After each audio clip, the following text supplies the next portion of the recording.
Hello मेरे प्यारे बच्चों, कैसे हो आप लोग। मैं हूं आपका बड़ा भाई मनीष और मैं आप सभी का Eklavya minds unit of Eklavya academy पे बहुत बहुत स्वागत करता हूं।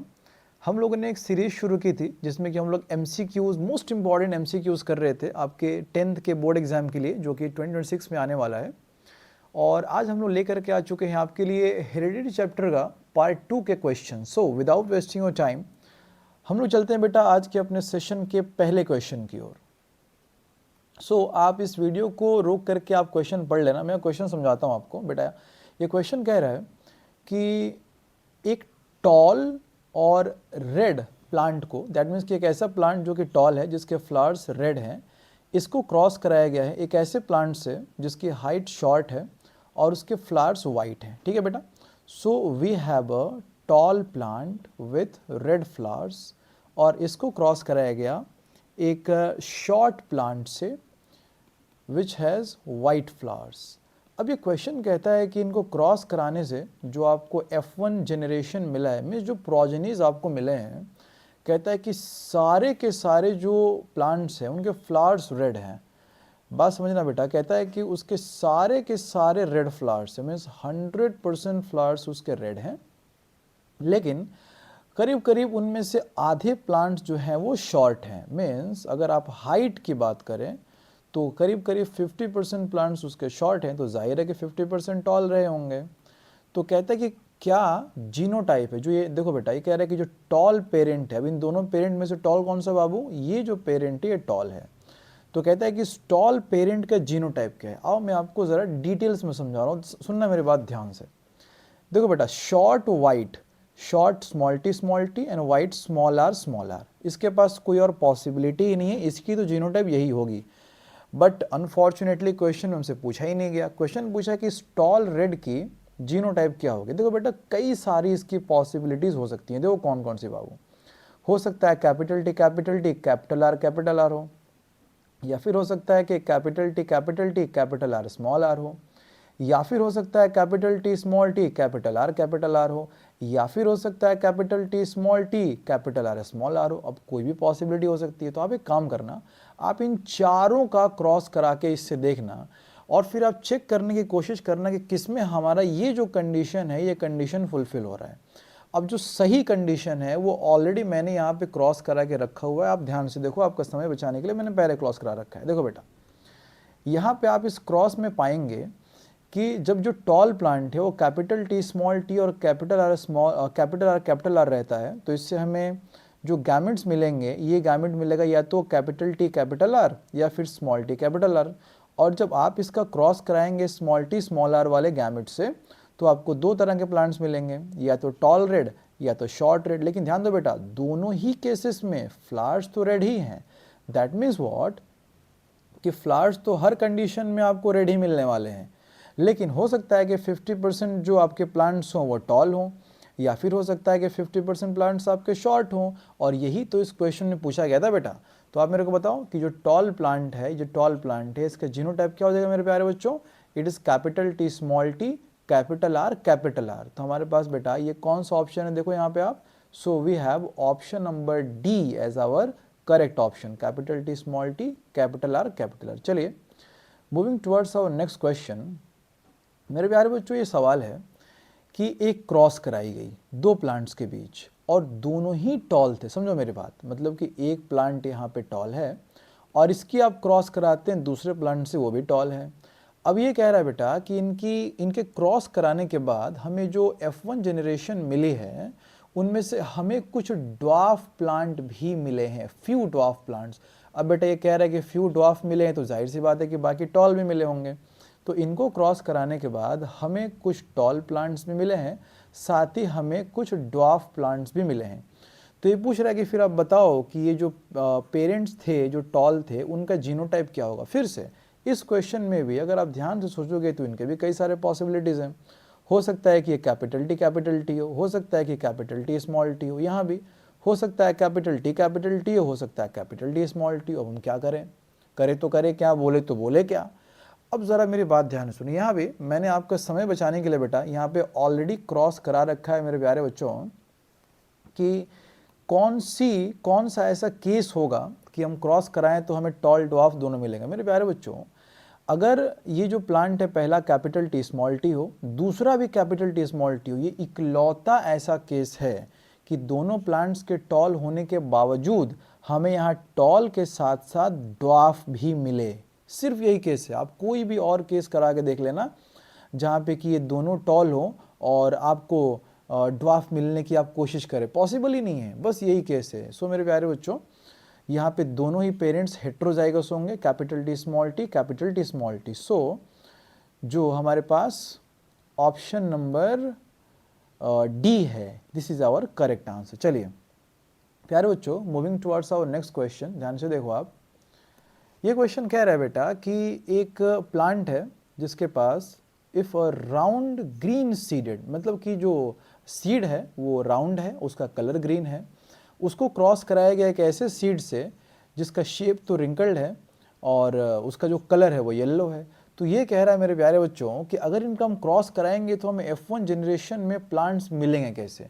और यहाँ पे साफ साफ आपको इसके जीनोटाइप्स भी दे दिए गए हैं। मतलब कह ये रहा है कि कैपिटल R स्मॉल y का क्रॉस कराया गया स्मॉल r कैपिटल Y से, तो आपको F1 जनरेशन कैसे मिलने जा रहा है।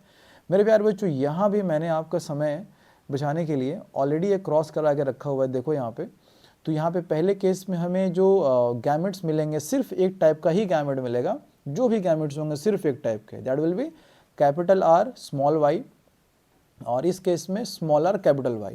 तो जो भी यहाँ पे जितने भी चाहे आपको हज़ारों ऑफस्प्रिंग्स क्यों ना मिलते हों, बट सारे के सारे होने वाले हैं capital R small r capital Y small y। 100% offsprings आपको ऐसे ही मिलेंगे। They will be round and yellow, means seed का शेप होगा राउंड और इसका कलर होगा मेरे प्यारे बच्चों yellow. So round and yellow, तो बेटा देखो कौन सा ऑप्शन क्या है round yellow, we have option number D as our correct answer. चलिए moving towards our next question, ये कह रहा है बाबू कि एक ऑर्गेनिज्म की जो जेनेटिक कॉम्पोजिशन होती है, जो जेनेटिक कॉन्स्टिट्यूशन होती है, उसे हम लोग क्या कहते हैं। ऑब्वियसली यू नो दैट, उसे जीनोटाइप कहते हैं। जो ऑब्जर्वेबल कैरेक्टर्स होते हैं उसको फिनोटाइप कहते हैं। और जो जेनेटिक कॉम्पोजिशन होती है, जैसे फॉर एन एग्जांपल मान लो कैपिटल टी स्मॉल टी, ये प्लांट कैसा होगा, ये प्लांट होगा टॉल। तो कैपिटल टी स्मॉल टी जो है बेटा ये हो गया जीनोटाइप, और जो टॉल हो गया बेटा ये हो गया फिनोटाइप। तो वही क्वेश्चन ने पूछा कि जेनेटिक कॉन्स्टिट्यूशन को क्या बोलेंगे, उसे हम लोग जीनोटाइप बोलेंगे। चलिए सो बेटा moving towards our next question, ये कह रहा है कि किसी भी चाइल्ड का जो सेक्स होता है, जो जेंडर होता है, वो कौन डिटरमाइन करता है। ये बड़ा ही शानदार सवाल है बेटा। आप बोलोगे कि जाहिर सी बात है भाई, दोनों डिसाइड करेंगे, फादर भी डिसाइड करेंगे, मदर भी डिसाइड करेंगे। दैट मीन्स कि आप ये मेरे को बोलोगे कि सर फादर का जो गैमेट है वो स्पर्म, वो भी डिसाइड करेगा थोड़ा बहुत आधा, और मदर का जो एग है वो भी डिसाइड करेगा। बट मेरे प्यारे बच्चों, आपको ये जान के हैरत होगी दैट यू आर रॉन्ग, कि फादर और मदर स्पर्म और एग दोनों सेक्स को डिसाइड नहीं करते। अब मैं आपको इस बात को और अच्छे से समझा रहा हूँ। यहाँ पे मैंने ऑलरेडी एक सेक्स डिटर्मिनेशन का जो क्रॉस है बना रखा है, ज़रा ध्यान से देखना, बड़ी इंपॉर्टेंट क्रॉस है ये, ध्यान से देखो मैं समझा रहा हूँ। फादर के पास जो क्रोमोसोमल कॉम्पोजिशन है वो है 44 + XY, और मदर की जो क्रोमोसोमल कॉम्पोजिशन है दैट इज़ 44 + XX। अब बात को समझो बेटा, तो फादर जो गैमेट्स बनाएंगे, जाहिर है कि 44 में से आधा 22 यहाँ पे आ जाएगा, और यहाँ से या तो X आएगा या फिर Y आएगा। दैट मीन्स कि यहाँ पे जो क्रोमोसोमल कॉम्पोजिशन होगी आइदर इट इज़ 22 + X और 22 + Y। और जो मदर है मेरे प्यारे बच्चों, ये सिर्फ एक ही टाइप की गैमेट बनाएंगी 22 + X। अब ज़रा ध्यान से मेरी बात को समझना कि ऐसे केस में फादर का 22 + X अगर मदर के एग से फर्टिलाइज किया तो ये जो बच्चे का जन्म होगा she will be a female child. और अगर फादर का 22 + Y वाला स्पर्म का फर्टिलाइजेशन मदर के 22 + X के एग से होगा तो जिस बच्चे का जन्म होगा he will be a male child. इसका मतलब कि मदर ने डिसाइड ही कहाँ किया, डिसीजन तो फादर के स्पर्म से हो रहा है ना बेटा, कि या तो वो 22 + X है या फिर वो 22 + Y है। तो ऐसे केस में हम बोलेंगे कि जो फादर का, यहाँ पे मेरे प्यारे बच्चों, जो फादर का गैमेट है, जो मेल गैमेट है बेटा, मतलब कि chromosomal content of the sperm, ये डिसाइड कर रहा है कि बच्चे का सेक्स क्या है। It was a very good question. चलो बेटा, सो आज के नेक्स्ट क्वेश्चन की ओर बढ़ते हैं बाबू। ये कह रहा है कि इनमें से किस साइंटिस्ट ने प्रिंसिपल ऑफ इनहेरिटेंस दिया। ऑब्वियसली हम जानते हैं बेटा कि मेंडल के 3 लॉज थे और वो तीनों लॉज जो है वो first law of Mendel, second law, third law. So हम ये क्रेडिट देंगे मेंडल को, जिन्हें फादर ऑफ जेनेटिक्स भी कहते हैं। चलो बेटा, हालांकि आप हायर क्लासेस में पढ़ोगे कि असल में मेंडल ने अपने पॉस्टुलेट्स दिए थे जिसे बाद में चल के लॉज में फ्रेम किया गया था, वो बात की बात है। चलिए, moving towards our next question मेरे प्यारे बच्चों, ये कह रहा है कि मेंडल का जो एक गार्डन पी था, पाइजम सेटाइवम, इनमें से जाहिर सी बात है कि जो 7 कैरेक्टर्स मेंडल के द्वारा लिए गए थे उनमें से कुछ कैरेक्टर जो थे बेटा वो डोमिनेंट थे और उनमें से कुछ जो है वो मीन्स कि 7 में से जो उसके ट्रेट्स थे वो डोमिनेंट ट्रेट भी थे और उसके रिसेसिव ट्रेट भी थे। जाहिर सी बात है। तो सवाल ये है कि इन चारों केसेस में से मेरे प्यारे बच्चों कौन कौन से डोमिनेंट थे और कौन कौन से रिसेसिव थे। अब इस चीज़ को आपको समझाने के लिए मैंने ऑलरेडी यहाँ पे ये चार्ट लगाया हुआ है, आप ध्यान से देखो बेटा। यहाँ पे सीड शेप के लिए जो ऊपर ये सारे के सारे हैं बेटा, ये सारे के सारे डोमिनेंट ट्रेट्स हैं और जो नीचे हैं वो सारे के सारे रिसेसिव ट्रेट्स हैं। मीन्स सीड शेप के लिए राउंड डोमिनेंट है, रिंकल्ड रिसेसिव है। सीड कलर के लिए जो येलो है डोमिनेंट है, ग्रीन रिसेसिव है। पॉड शेप के लिए इन्फ्लेटेड डोमिनेंट, कॉन्स्ट्रिक्टेड रिसेसिव। और ऐसे आपके सामने पूरी की पूरी लिस्ट। आप इसे वीडियो पॉज करके आप इसे आराम से देख लो। अब देखने के बाद आप वापस आइए कि हमारे सामने जो क्वेश्चन था वो कह रहा है। मेरे प्यारे बच्चों, जैसा कि अभी आपने देखा कि जो ग्रीन सीड कलर है मेरे प्यारे बच्चों, ये एक रिसेसिव ट्रेट है और जो टर्मिनल फ्लावर पोजीशन है ये भी रिसेसिव ट्रेट है। लेकिन जो वायलेट फ्लावर है या फिर जो राउंड सीड्स है बेटा, ये भी डोमिनेंट है और ये भी डोमिनेंट है। सो क्वेश्चन में हमसे रिसेसिव पूछा गया है, तो क्या क्या हो जाएगा बेटा, ए और B. So option number A is our correct answer. चलिए बेटा, moving towards our next question.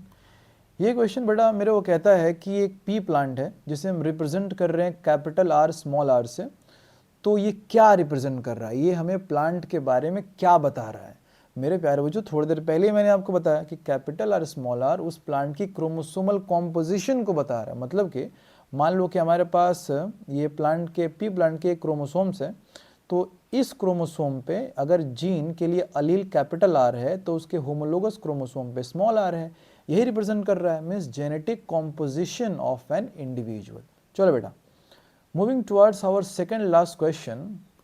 ये कहता है कि मेंडल्स लॉ ऑफ सेग्रीगेशन जो है ये मोनोहाइब्रिड क्रॉस पे एप्लीकेबल है कि डाइहाइब्रिड। बेटा मैं आपको बहुत इंपॉर्टेंट बात समझा रहा हूँ कि मेंडल के जो तीनों लॉज हैं, first law of Mendel, second law of Mendel, third law of Mendel, बेटा वैसे तो ये चीज़ें क्लास 10 में बहुत ज़्यादा पढ़नी नहीं है, बट मैं आपको अभी बता रहा हूँ कि आप आगे चल के पढ़ोगे ना कि फर्स्ट लॉ ऑफ मेंडल बाद में चल के पता चला कि ये पूरी तरह सही नहीं है, इसके एक्सेप्शंस हैं। और this is the same case with the third law of Mendel. ये दोनों के एक्सेप्शंस हैं, लेकिन मेरे प्यारे बच्चों सेकेंड लॉ ऑफ मेंडल का कोई भी एक्सेप्शन नहीं है और ये हर जगह वैलिड है। पहले तो आपके दिमाग में सवाल आ रहा होगा कि सर ये लॉ ऑफ सेग्रीगेशन है क्या। देखो बेटा, मामला ये है कि सपोज हमारे पास एक प्लांट है जिसका जीनोटाइप है capital T small T, means इसके पास एक डोमिनेंट अलील भी है और इसका एक रिसेसिव अलील भी है। और जब आप इसका गैमेट बनाओगे तो जाहिर सी बात है ये गैमेट बनते समय कैपिटल टी अलग हो जाएगा, स्मॉल टी अलग हो जाएगा। और यही है लॉ ऑफ सेग्रीगेशन। ये कहता है कि at the time of gamete formation जो अलील्स होंगे वो बिल्कुल प्योर फॉर्म में अलग अलग हो जाएंगे, कैपिटल टी अलग, स्मॉल टी अलग। तो भाई आप चाहे मोनोहाइब्रिड क्रॉस बनाओ या डाइहाइब्रिड, दोनों ही केसेस में जो अलील्स होंगे वो तो प्योर फॉर्म में ही अलग होते हैं। सो हमारा सही आंसर हो जाएगा बेटा A and B, means option number C. चलिए, so fortunately moving towards our last question. बड़ा ही सिंपल क्वेश्चन है, आपको पता होना चाहिए कि मेंडल ने जो अपना फेमस ब्रीडिंग एक्सपेरिमेंट किया था वो कौन से प्लांट पे किया था। ऑब्वियसली हम सब जानते हैं बेटा, it was pea plant, Pisum sativum या गार्डन पी। अच्छा, एक बड़ी इंपॉर्टेंट चीज़ मैं चाहता हूँ कि आप यहाँ पे ध्यान दें, आप में से बहुत कम बच्चों को पता होता है। बेटा देखो, आप ऐसे देखो बेटा, यहाँ पे जो ड्रोसोफिला लिखा हुआ है आप इसका फॉन्ट देखो, जानबूझ करके मैंने फॉन्ट यहाँ पे चेंज किया है। और जो पाइजम सेटाइवम लिखा है आप इसका फॉन्ट देखो, दोनों अलग है ना बेटा। ये नॉर्मल फॉन्ट है और ये फॉन्ट है बेटा इटैलिक्स में। असल में ये एक रूल है, आपको पता होनी चाहिए कि जब भी हम किसी भी साइंटिफिक नेम को लिखते हैं बाबू, मान लो पाइजम सेटाइवम मैंने यहाँ पे हाथ से लिखा हुआ है, हैंड रिटन है, टाइप नहीं है ये, तो ऐसे केस में रूल ये है कि आप इसे सेपरेटली अंडरलाइन करते हैं। लेकिन जब आप इसे टाइप करते हैं तो आपको इसे इटैलिक्स में टाइप करना होता है। सो इसीलिए जानबूझ करके मैंने इसे इटैलिक्स फॉन्ट में टाइप किया हुआ है। सो यहाँ पे हमारे पास option number C is our correct option. चलिए, तो इसी के साथ आज का लेक्चर हमारा समाप्त होता है। मिलते हैं नेक्स्ट वीडियो में नेक्स्ट पार्ट के साथ। Thank you very much.